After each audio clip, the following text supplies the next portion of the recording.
Hello students, आपके अपने YouTube channel पर आप सभी का स्वागत है। स्टूडेंट्स, आज हम बात करेंगे कुछ डिजीज के ऊपर। बहुत ही अपने ये मान लीजिए ह्यूमन हेल्थ और डिजीज अपना टॉपिक चल रहा था, उसमें कुछ अपने इम्पोर्टेंट जो बातें रही थी उसको आज हम कंप्लीट कर लेंगे। उसके बाद में हम कुछ नया टॉपिक जो है वो शुरू करने जाएंगे। ठीक है। मुझे आशा है अपना जो लॉकडाउन की जो क्लासेस है वो बहुत ही इंटरेस्टिंग चल रही है। आप नियमित इन क्लासों को एंजॉय कर रहे हैं, अपने नोट्स प्रिपेयर कर रहे हैं, किसी तरह की कोई दिक्कत जो है हमारी स्टडी में नहीं आ रही है। सिचुएशन कभी भी इंसान को रोक नहीं सकती। हमारा लगातार होने वाला ये जो प्रयास है वो ये बताता है कि नियमितता बनी रह सकती है, चाहे हालात कुछ भी हो। अगर हम स्वस्थ हैं, हमारे मानसिक स्तर ठीक है और हम अपने बारे में सोच सकते हैं, तो हम निश्चित ही अपना अच्छा करने के लिए अपनी पढ़ाई को चालू रखते हैं बढ़िया तरीके से। तो स्टूडेंट, आज हम मात्र इस लेसन के अंदर अपना जो टॉपिक है वो कंप्लीट करने जा रहे हैं। इसमें मैं आपको बताऊंगी कि आप बहुत ही इंटरेस्टिंग आज की क्लास रहने वाली है। एलर्जी शब्द सबने सुना है, सबको पता है एलर्जी होती है। तो हम इसको जानेंगे कि एलर्जी क्यों होती है। कुछ रोग होते हैं जिनको बच्चों कहा जाता है ऑटो इम्यून डिजीज, यानी कि स्व प्रतिरक्षा रोग, उनको भी हम समझेंगे। और कुछ हम जीवाणु जनित रोग जो महत्वपूर्ण है, परीक्षाओं में पूछे जाते हैं। और कुछ वायरस जनित रोग जो महत्वपूर्ण है, कुछ हेलमेंथीज रोग, और एक दो हम फफूंद के रोग, फंजाई के रोग जो है वो करेंगे। तो ये अपना लेसन जो है आज का यही ह्यूमन हेल्थ और डिजीज को जो है वो खत्म पूरा तरीके से पढ़ लेने वाला है। ठीक है। तो हम बात करते हैं सबसे पहले एलर्जी की। एलर्जी होती क्या है? एलर्जी कोई अलग चीज नहीं है। एलर्जी वास्तविक तौर पर एक इम्यून रिस्पॉन्स ही है। हमारा जो इम्यून सिस्टम है जो फॉरेन पार्टिकल को पहचानता है, उनके अगेंस्ट काम करने लग जाता है। जब भी स्टूडेंट कोई फॉरेन पार्टिकल बॉडी के अंदर आता है जिसको हम एंटीजन कहते हैं, तो उसको मारने के लिए हमारी इम्यूनिटी जो है वो काम करने लग जाती है। हमारा इम्यून सिस्टम उसके अगेंस्ट अपनी सेना भेजने लग जाता है। अब कई बार होता क्या है कि कुछ फैक्टर ऐसे आते हैं जो एलर्जी कोज कर सकते हैं। जैसे किसी को डस्ट से एलर्जी हो सकती है, किसी को परागकण पोलन ग्रेन से एलर्जी हो सकती है, किसी को हवा में कुछ केमिकल्स हो सकते हैं उनसे एलर्जी हो सकती है। मतलब किसी भी प्रकार के एलर्जन हो सकते हैं। एलर्जन जो एलर्जी कोज करते हैं, जिसके द्वारा एलर्जी होती है। अब देखिए स्टूडेंट, ये जो पूरा मामला रहता है, ये कहानी क्या रहती है। जब भी कोई एलर्जन आता है तो वो हमारे नेजल पार्ट से एंटर करता है। ठीक है। मान लीजिए कोई भी एलर्जन आ रहा है बॉडी के अंदर। ठीक है। एलर्जन आया बॉडी के अंदर और ये एलर्जन गया हमारे नेजल ट्रैक में, यानी कि हमारे नासापथ के अंदर गया। अब आपको पता है हमारा जो नेजल ट्रैक होता है स्टूडेंट, उसके अंदर म्यूकस मेम्ब्रेन होती है। ठीक है। तो यहां से ये टच में आएगा किसके? एलर्जन जो है वो म्यूकस मेम्ब्रेन के टच में आएगा। ठीक है।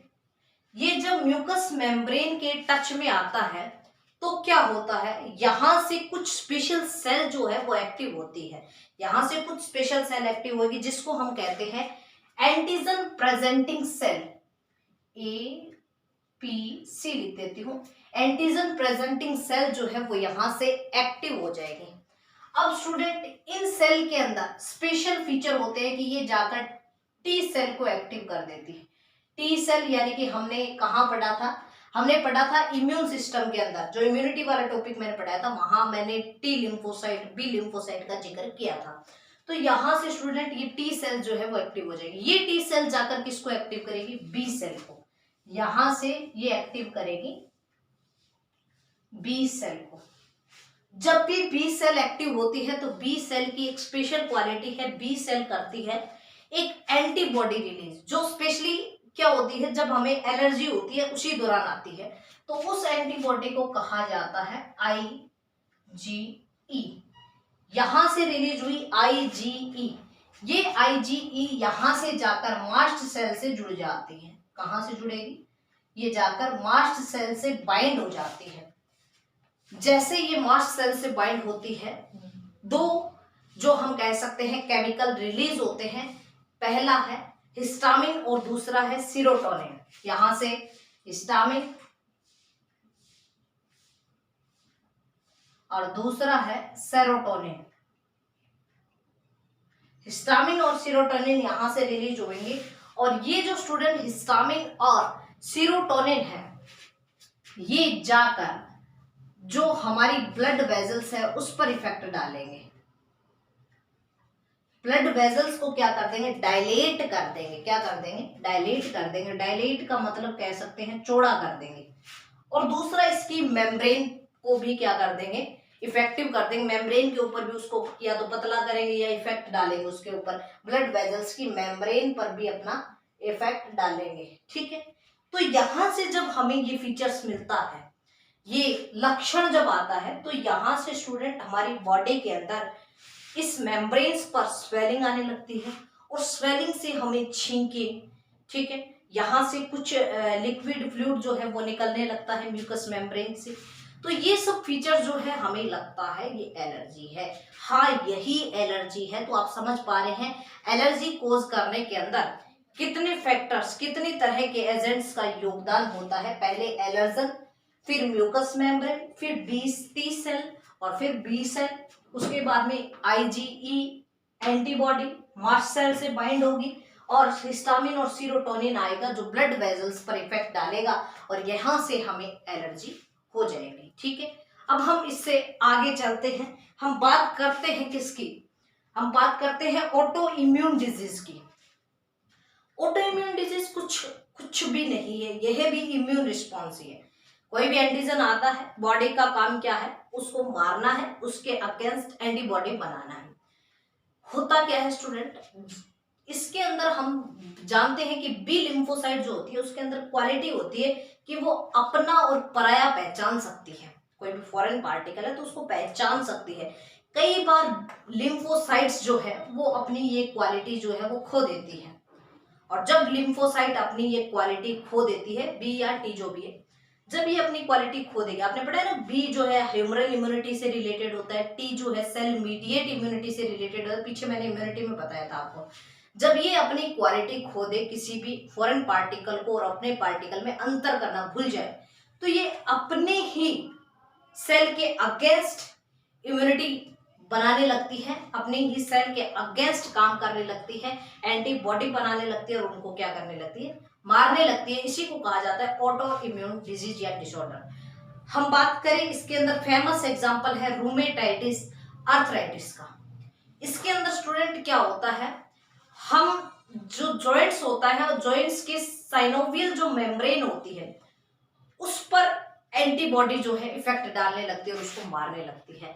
आर्थराइटिस कई प्रकार के होते हैं। गाउट रोग आपने पढ़ा है, जो आपने एक्सक्रीशन के अंदर पढ़ा है गाउट रोग को, वो भी क्या है, एक तरह का जो आर्थराइटिस है, लेकिन उसके अंदर यूरिक एसिड के क्रिस्टल्स बनने लगते हैं। उसको हम ऑटो इम्यून डिजीज के अंदर नहीं पढ़ेंगे। ठीक है, नॉर्मल जॉइंट्स के अंदर भी ये डिसऑर्डर हो सकता है, डिजीज हो सकती है, लेकिन हम बात करेंगे रूमेटाइटिस आर्थराइटिस की। तो ये क्या है, एक प्रकार का ऑटो इम्यून डिजीज है। ठीक है स्टूडेंट, अब इससे आगे हम बात करते हैं कुछ बैक्टीरियल डिजीज की और कुछ वायरल डिजीज की, जो आपके ह्यूमन हेल्थ और डिजीज वाले चैप्टर के अंदर मेन रोल प्ले करती है। ठीक है, चलते हैं अपने आगे।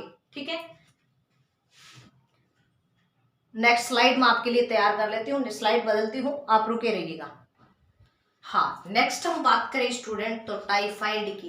टाइफाइड जो है, टाइफाइड के साथ एक रोग और पढ़ाऊंगी मैं आपको जिसका नाम है कोलेरा। ये दोनों रोग ही क्या होता है, जब बाढ़ आती है ना, बाढ़ प्रभावित क्षेत्रों में ज्यादा पाए जाते हैं। क्यों पाए जाते हैं, क्योंकि इसका रीजन ही क्या है, कंटेमिनेटेड फूड और कंटेमिनेटेड वाटर है। अब कंटेमिनेशन शब्द का अर्थ मैंने आपको बताया था, वो फूड कंटेमिनेटेड होता है जिसके अंदर डिजीज कोजिंग एजेंट प्रेजेंट होता है, यानी कि डिजीज कोज करने वाले फैक्टर उसके अंदर प्रेजेंट होते हैं। ठीक है, तो बाढ़ से प्रभावित इलाकों के अंदर ये टाइफाइड और जो दूसरा रोग है कोलेरा वो ज्यादा होता है, लेकिन हम ये सामान्य जनरली कंटेमिनेटेड फूड और वाटर से कहीं भी हो सकता है। तो हम बात करें टाइफाइड की, तो इसको हम बात करें इसको, हम कह सकते हैं कि ये इंटेस्टाइन से रिलेटेड इन्फेक्शन है। अब आपको ये जानकर हैरानी होगी कि इंटेस्टाइन से रिलेटेड ये कैसे हो सकता है। देखिए स्टूडेंट, बहुत ही बार पूछा गया, जब भी कोई रोग आता है तो उसका स्पेशल फीचर पूछा जाता है जो उससे हटके होगा। जैसे फीवर वगैरह ये तो नॉर्मल होते हैं, सभी बता देंगे, लेकिन इसमें एक स्पेशल कैरेक्टर है कि इंटेस्टाइनल परपोरेशन, यानी कि इसका संक्रमण अगर अधिक हो जाए तो इंटेस्टाइन के अंदर छेद होने लगते हैं, जो इसका स्पेशल फीचर है। दूसरा टाइफाइड का स्पेशल फीचर है कि यहाँ पर फीवर जो आती है वो सस्टेन्ड फीवर होती है। सस्टेन्ड फीवर का मतलब है जो लगातार चढ़ी रहती है। ऐसी फीवर जो लगातार रहती है उसको कहा जाता है सस्टेन्ड फीवर। और इस प्रकार की फीवर होना और दूसरा इंटेस्टाइन में इन्फेक्शन होना, इसी कारण टाइफाइड का एक दूसरा नाम भी है जिसके अंदर टाइफाइड को कहा जाता है एंटायर या एंट्रिक फीवर भी कहा जाता है। एंट्रिक टर्म क्यों यूज की जाती है? जब भी कहीं इंटेस्टाइन का जिक्र आता है तो वहां पर एंट्रिक टर्म जो है वो यूज की जाती है। ठीक है, नेक्स्ट अगर हम बात करें तो इसका कॉजिंग एजेंट जो है वो बैक्टीरिया है जिसका नाम है साल्मोनेला टाइफी। जिस एजेंट के द्वारा ये होता है उसको कहा जाता है साल्मोनेला टाइफी। इसका रीजन बता दिया, कंटेमिनेटेड फूड और वाटर। और ये जो पहुंचता है फीको ओरल रूट से पहुंचता है। फीको ओरल रूट मतलब कि जिसके अंदर ये बैक्टीरिया प्रेजेंट है, उस पर्सन की जो पोटी होती है उसके अंदर इसका जो बैक्टीरिया है वो आ जाता है और ये जो है एक स्थान से दूसरे स्थान पर पहुंच जाता है। फूड को, वाटर को, इनको क्या कर देता है? दूषित कर देता है। आप देखते हैं जब बाढ़ आती है तो उसमें मल मूत्र मिला हुआ जाता है, तो उससे क्या है स्टूडेंट, वो जो टाइफाइड का जो बैक्टीरिया है वो उसमें मिल जाता है, तो उससे क्या है, रोग हो सकता है। तो यहाँ पर ये फीको ओरल रूट से फैलता है। पेन होता है इसके अंदर, कॉन्स्टिपेशन हो सकता है, कब्ज की समस्या हो सकती है, सस्टेन्ड फीवर और इंटेस्टाइनल परफोरेशन मेन फीचर है जो आपको याद रखना है। अब मैं आपको एक कहानी सुनाती हूँ। कहानी है मैरी मेलन नामक औरत की, महिला की। ये मैरी मेलन थी, ये पेशे से एक कुक थी, यानी कि इसका काम जो था ये खाना बनाना वगैरह था। ठीक है स्टूडेंट, पंखे की आवाज आ रही है, एक मिनट में फैन ऑफ कर देती हूँ।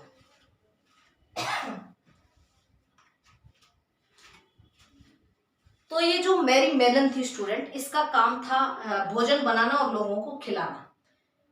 तो हुआ क्या, इसको टाइफाइड हो गया था।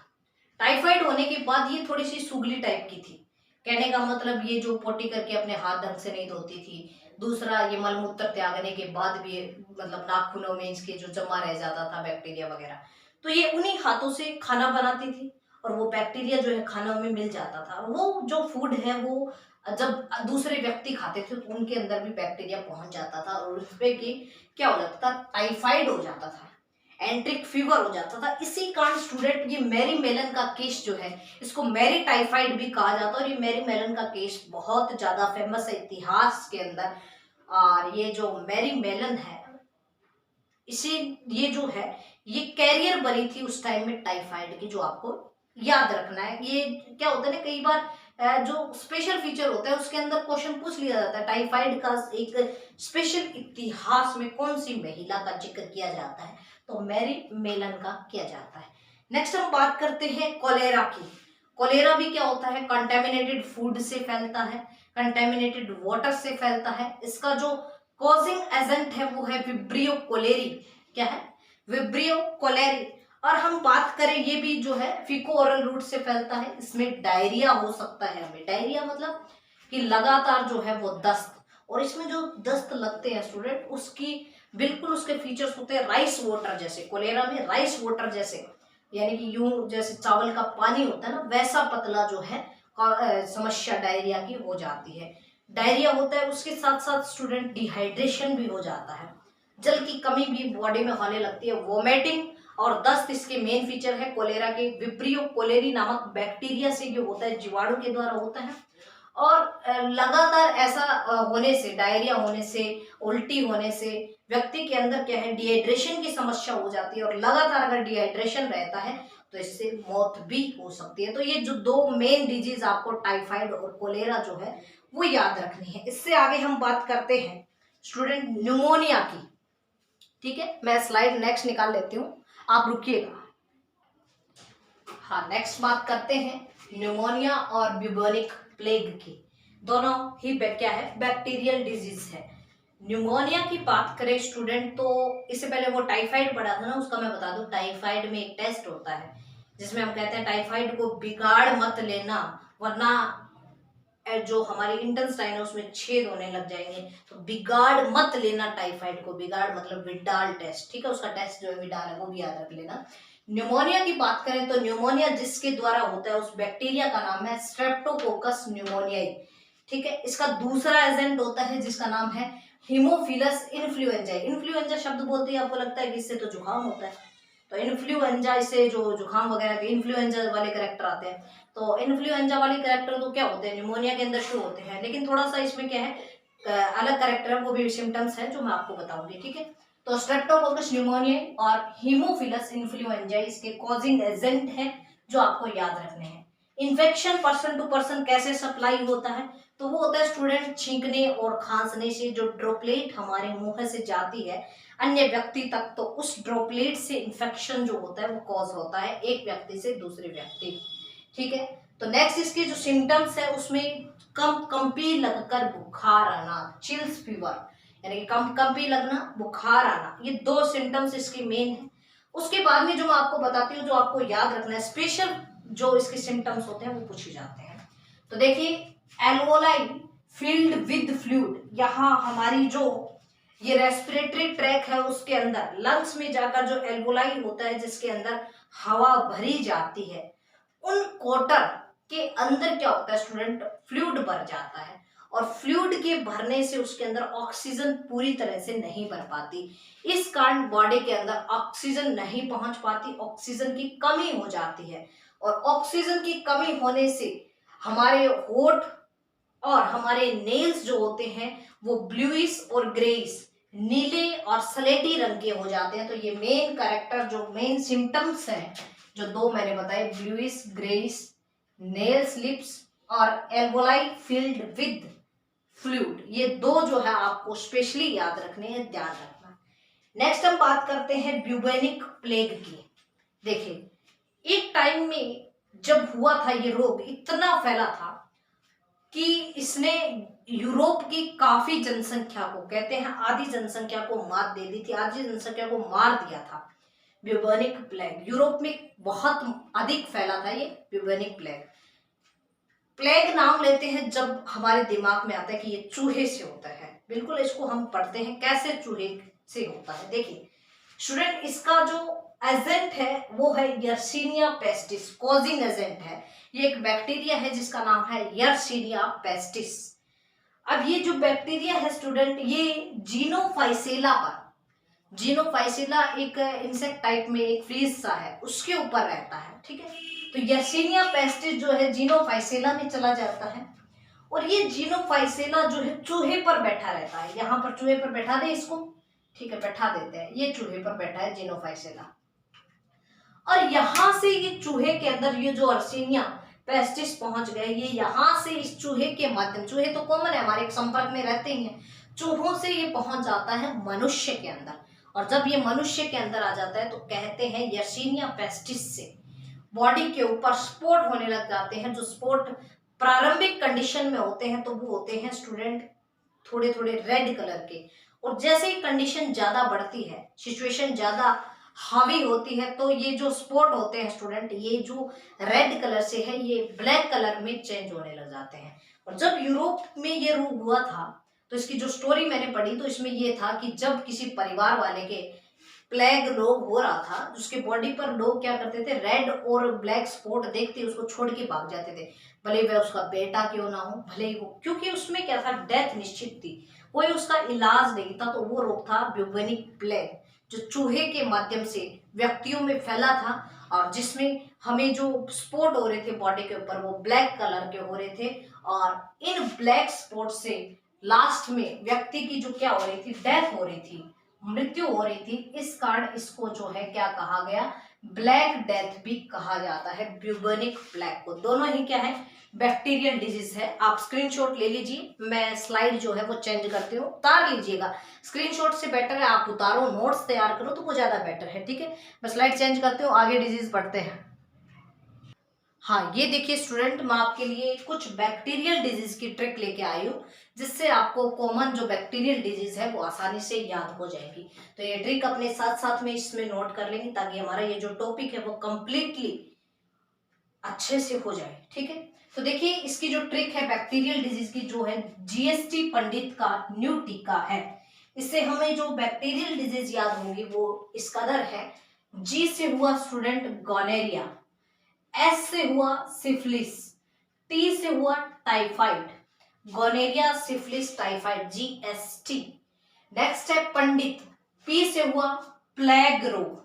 ठीक है, प्लेग रोग अभी पढ़े ना हमने, ब्यूबोनिक प्लेग। ठीक है, डी से हुआ डिप्थीरिया, टी से हुआ तपेदिक या टीबी, का मतलब हुआ काली खांसी, न्यू का मतलब न्यूमोनिया, स्ट्रेप्टोकोकस न्यूमोनिया ही से होता है।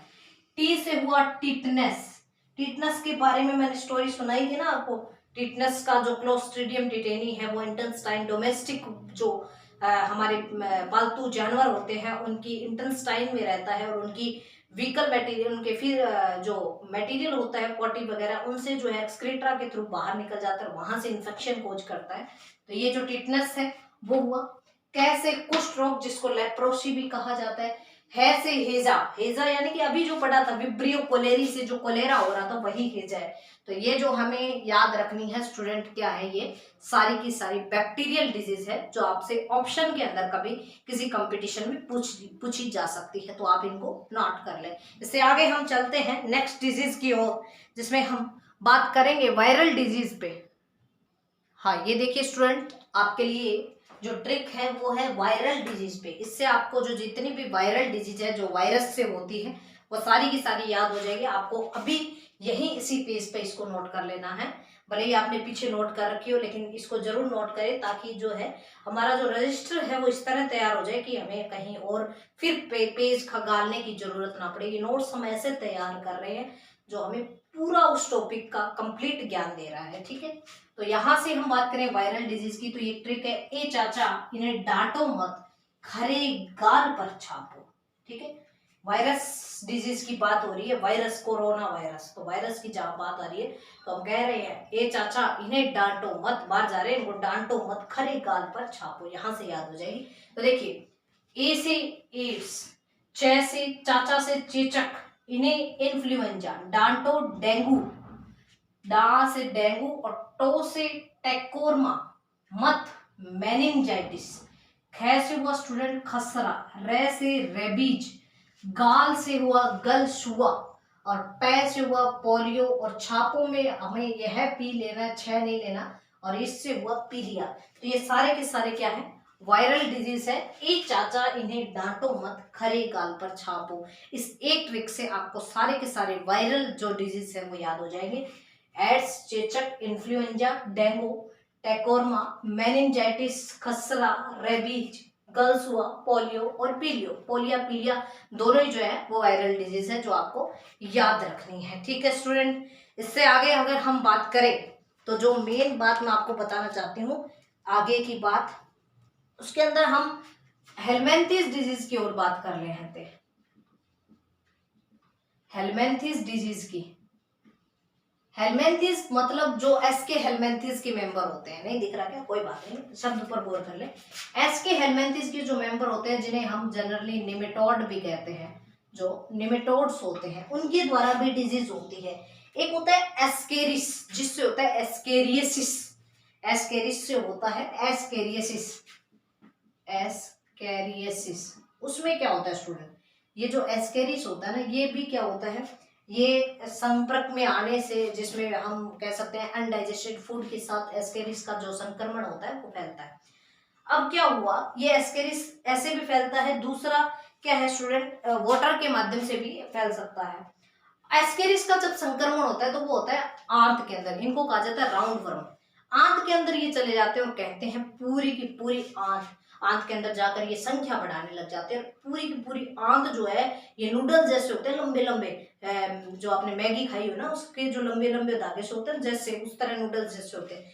तो ये पूरी की पूरी इंटेस्टाइन को, अपनी संख्या को बढ़ाकर ब्लॉक कर देते हैं। इंटेस्टाइन में क्या आ जाती है, ब्लॉकेज आ जाती है। तो आपको पता है यहाँ आंत में अगर ब्लॉकेज आ जाएगी तो क्या होने वाला है, सब कुछ सिस्टम ब्लॉक हो रहा है, पोषण ही नहीं मिलेगा, सारा कुछ खत्म हो जाएगा। तो इसलिए जब एस्केरियासिस होता है तो सर्जरी के द्वारा आंत को काटा जाता है, और आंत को काट कर वहां से क्या है, उस एस्केरियस जो है उसको निकाला जाता है। एस्केरिस जो है उनको आंत से, नूडल्स को कहते हैं, नूडल्स जैसे होते हैं, उनको बाहर निकाला जाता है। वहां से ये एक ही मात्र इलाज है एस्केरिस का। बाकी इसमें क्या है, कुछ औषधियां दी जाती है जो सामान्य एल्बेंडाजोल, मेट्रेंडाजोल, वो भी दी जाती है। लेकिन जब ज्यादा कंडीशन आई हो जाए तो उसके अंदर इसका एक ही इलाज है, ऑपरेशन या सर्जरी करके वहां से जो है एस्केरिस को रिमूव किया जाता है। नेक्स्ट स्टूडेंट, एक रोग और याद रखना है, राउंड वर्म के द्वारा, निमेटोड के द्वारा ही होने वाला, जिसमें हम हाथी पांव जिसको कहा जाता है, एलिफेंटेसिस जिसको कहा जाता है, बहुत ही महत्वपूर्ण है। ये होता है बुचेरेरिया ब्रेंकोफ्टाई के द्वारा। किसके द्वारा? बुचेरेरिया ब्रेंकोफ्टाई के द्वारा। होता क्या है स्टूडेंट, ये बुचेरेरिया ब्रेंकोफ्टाई क्या होता है, ये हमारे लिम्फ क्यूलेक्स मच्छर के द्वारा आता है ये, और ये हमारी लिम्फ वेजल्स के अंदर आकर अपनी संख्या बढ़ाने लगता है। लिम्फ वेजल्स और ब्लड वेजल्स का संपर्क हमेशा से बना हुआ है। ये मान लीजिए ब्लड वेजल्स है, और ये इसके नीचे मान लीजिए लिम्फ वेजल्स है। अब होता क्या है, यहां से द्रव इसमें आता रहता है और इससे द्रव ब्लड वेजल्स में जाता रहता है। अब मान लीजिए जो ये जो बात कर रहे हैं हम, एस के हेलमिंथेस के मेंबर बुचेरेरिया ब्रेंकोफ्टाई के, ये लिम्फ वेजल्स में आ गए और अपनी संख्या को लगातार बढ़ा रहे हैं। बढ़ाएंगे तो क्या है, लिम्फ वेजल्स में रुकावट आ जाएगी। रुकावट आने से क्या है, लिम्फ वेजल सूजने लग जाएगी, और यहाँ से सूजने के कारण हमारे जो ये जो रोगी होता है उसके पैर के अंदर इतनी स्वेलिंग आ जाती है, पैर के अंदर और पेनिस के अंदर, उसके स्क्रोटम के अंदर, स्क्रोटम यानी कि जो वृषण का भाग होता है ना बाहर वाला, उन सब के अंदर जो है सूजन आ जाती है, स्वेलिंग आ जाती है, इतना सूज कर बड़ा हो जाता है, यूं लगता है कि उसके मानव के आकार से तो ये हाथी जैसा पाँव हो गया। तो इस कारण इस रोग को कहा जाता है हाथी पाँव। तो ये जो मेन डिजीज है वो आपको याद रखनी है। जुखाम एक याद रखना है, कॉमन कोल्ड जिसको कहा जाता है, राइनो वायरस के द्वारा होता है। जुखाम के बारे में एक खास बात बता दूं, जुखाम कभी भी हमारे रेस्पिरेटरी ट्रैक के अंदर तक नहीं जाता, इनर ट्रैक तक नहीं जाता।